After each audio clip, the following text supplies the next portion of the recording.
I was driving through Colorado in the middle of the night. I was in Tabernash at this point, and it must have been like 1 a.m. I stopped to get some gas and grab a snack at a gas station. After that, I got straight back on the road. Though there weren't any cars on the road at this hour, especially not the roads I was on, I still obeyed the speed limit because it was late, I was tired, and you never know where a cop could be hiding. I was going around 55 on this winding road, and all of a sudden, that dreaded flashing of lights appeared in my rearview mirror. I looked in my mirror and saw the car behind me with the flashing white and red lights.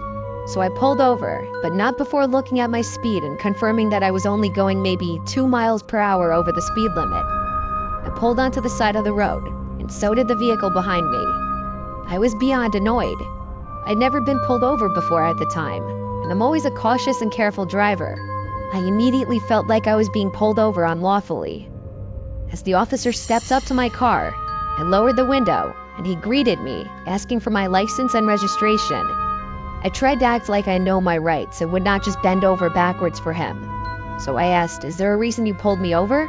He said he'll get to that in a minute.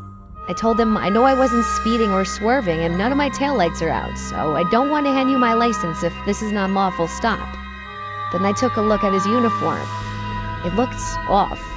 He was in all black with a black vest on that resembled a police vest. But his vest didn't say police anywhere on it.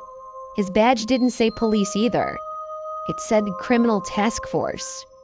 He kept insisting for my license and registration, and I actually just flat out asked him, "Are you an actual cop?" He replied, "I'm part of the undercover unit." Then he asked for my license again. I asked him for his badge number.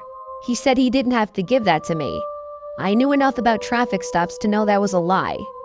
I also took note that his lights were only red and white, lacking blue. I wasn't 100% sure if this could be an indicator of a fake police officer, but along with everything else, it only made it more suspicious. The man started asking me to get out of the car. I said, "Respectfully, I'm not comfortable talking to you until you can get a supervisor here." He raised the volume of his voice, and his tone got more assertive, as he repeated for me to get out of the car. I replied, "I don't think you're a real cop.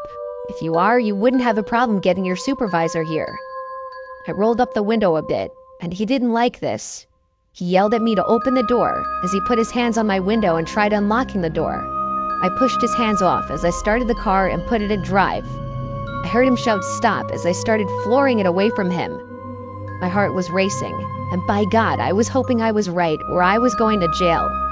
But at the same time, hoping I was right that this man was impersonating a cop showed just how terrifying of a situation I was in. As I was driving away going the speed limit, I saw the car behind me with the lights on fast approaching. I did the only thing I could think to do, and that was to call 911. I told her on the phone that I was being chased by someone who I believed to be a fake cop. I said he refused to give his badge number, his car was unmarked and didn't have blue lights, and his uniform didn't say police. After asking my location and more details on the situation, I told her that I was being chased by this person. The woman told me the nearest police station for my location, which was the Fraser Winter Park Police Department. She requested I go there, and she would be dispatching an officer to meet me there. The guy in his car was following me halfway to my destination with his lights still on, but suddenly when we got to an intersection, he turned his lights off and turned right, driving off out of view. He was gone, and with that, I realized that my suspicion was true the whole time. I was pulled over by a guy pretending to be a cop. I still drove to the police station, where there was a cop sitting in his car in the parking lot. I pulled in, and he got out, seemingly knowing it was me that he was meeting right away. From there, I told him every last detail of the encounter, the guy's face, his car, and what intersection he turned right at. He took down my contact information, I'm guessing in case I'd need to be called in to identify the guy. After a few minutes, I was on my way. I'm glad I trusted my intuition and didn't get out of the car. I can only imagine where things would have went from there.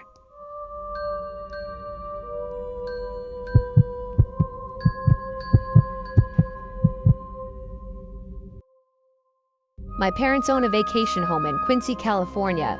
It's a 2-acre property surrounded by woods. We would go there as a family all the time when my siblings and I were kids. Now that we're all adults, we don't really have aligning schedules to go together as a family anymore. but when I was in the early stages of talking to my girlfriend Rose, I told her about our vacation home on like our 5th date. In October, the leaves begin transforming to create stunning natural beauty in Quincy. I teased the idea of us spending a weekend there together, and she right away said let's do it.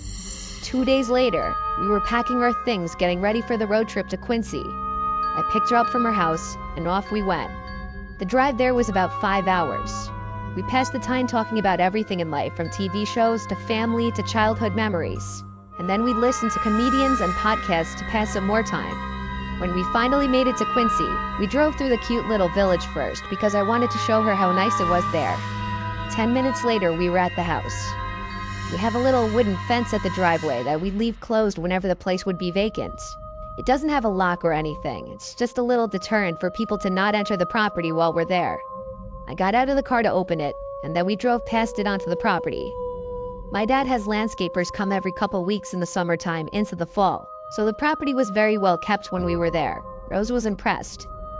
We were there just in time for lunch, so we unpacked, I gave her a tour, and then I turned the hot tub on so that the water would be hot enough for later.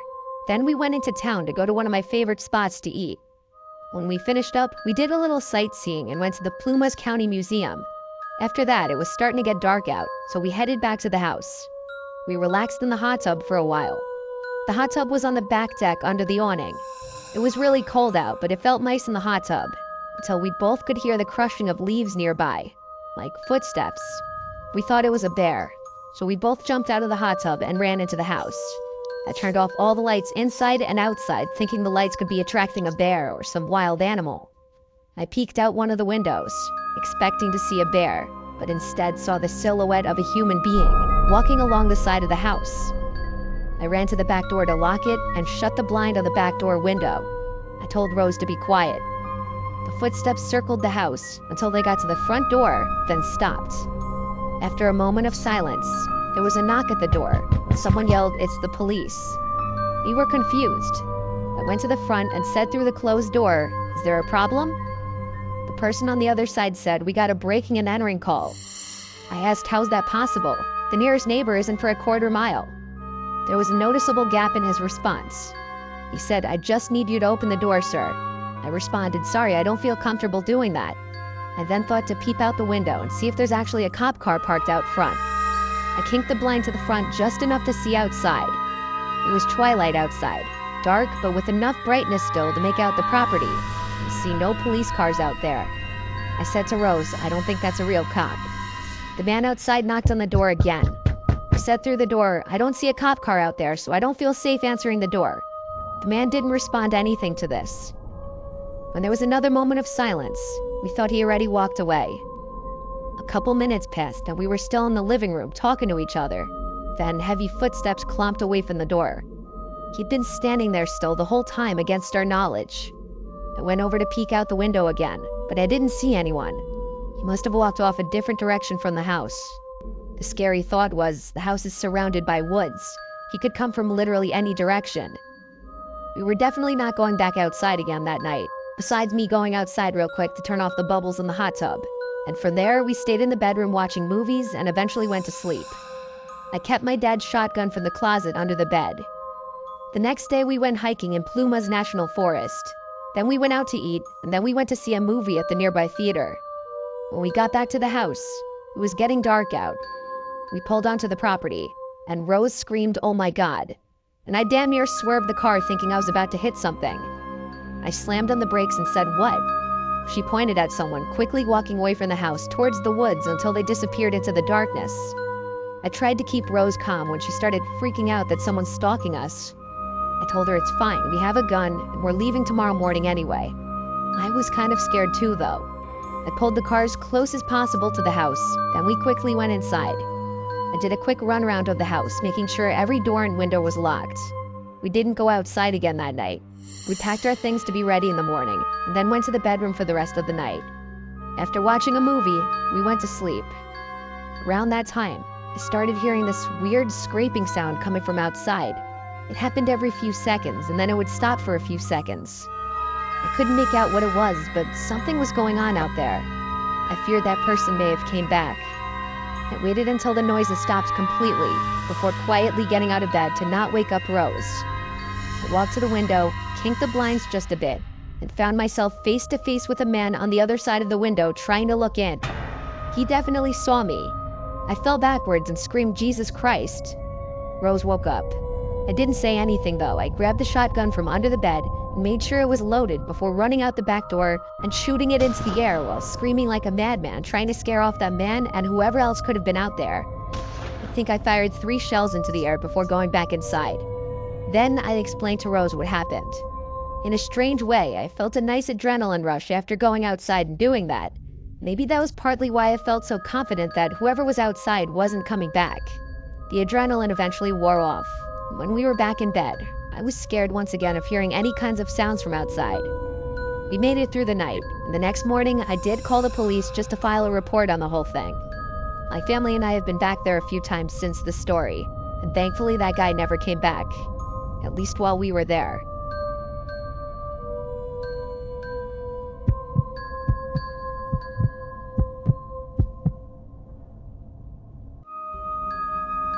I'm 29 years old. I live alone in my house in a small town in Michigan on the weekends. I come here to escape from the city lifestyle that I spent most of my life growing up in and I'm sick of. I like being in a quiet, rural area, but my house and property is the kind of place horror movies are usually set. A house with a big property and the neighbors not right on top of you. You don't hear of too much crime usually in my town, but that's because the population is relatively low. I don't have a lot of friends in the area, but that's not why I come here anyway. I come to be alone and escape my stresses from work and people in general during the week. One Friday, shortly after arriving at the house after my drive, I got a knock at the door. I opened it to a guy with a clipboard. Immediately, I knew he was selling something. He asked me if I was content with my security system. I said I don't have one, but I'm not really interested, and I made a joke that no one's breaking into this ugly house. He then went on his pitch, telling of all the recent break-ins in the area that, quite honestly, I had not heard about. He then asked who I live with, and I said I live alone, so I don't really need it. He was persistent, though. He asked me to at least give him my phone number, and he'd circle back in a couple of weeks to see how I'm feeling. He offered to waive the installation fee. On the spot, I figured why not, that actually sounded pretty good. So I gave him my number. He thanked me and left. After that, I went to the kitchen to start making dinner, and then I resumed watching Yellowstone in the living room. I was on a binge, so I was watching episode after episode for hours on the couch. It was at about 11 o'clock at night that there was a knock at the door. 11 o'clock at night is beyond the appropriate hour to knock on anyone's door, especially around here. I'm not super close with the neighbors, so I wouldn't assume it to be one of them. I ignored the knocking and kept watching my show. The knocks persisted, though. I still didn't get up. I wasn't answering the door at 11 p.m. No way. I stayed seated. But when there was a third set of knocks at the door, I grew concerned. They weren't leaving. I went to the door to ask who's there. There wasn't a reply from the other side. This is exactly how a horror movie would start out. I wasn't going to open the door to find out who was on the other side. I said through the door, "I'm not interested in whatever you're selling me. I have a gun that I'm not afraid to use." I don't actually have a gun, but it's an easy enough threat to get someone to go away. I thought that did the trick because the knock stopped. I went back to the couch. Then someone started calling my cell phone. The caller ID said 911 Emergency Services. I'd never received a call from 911 in my life, and I didn't even think that was a thing. I always thought that if the police called you, it would say no caller ID or something. I picked up the phone, and a man on the other line asked, "Is this George?" To which I said yes.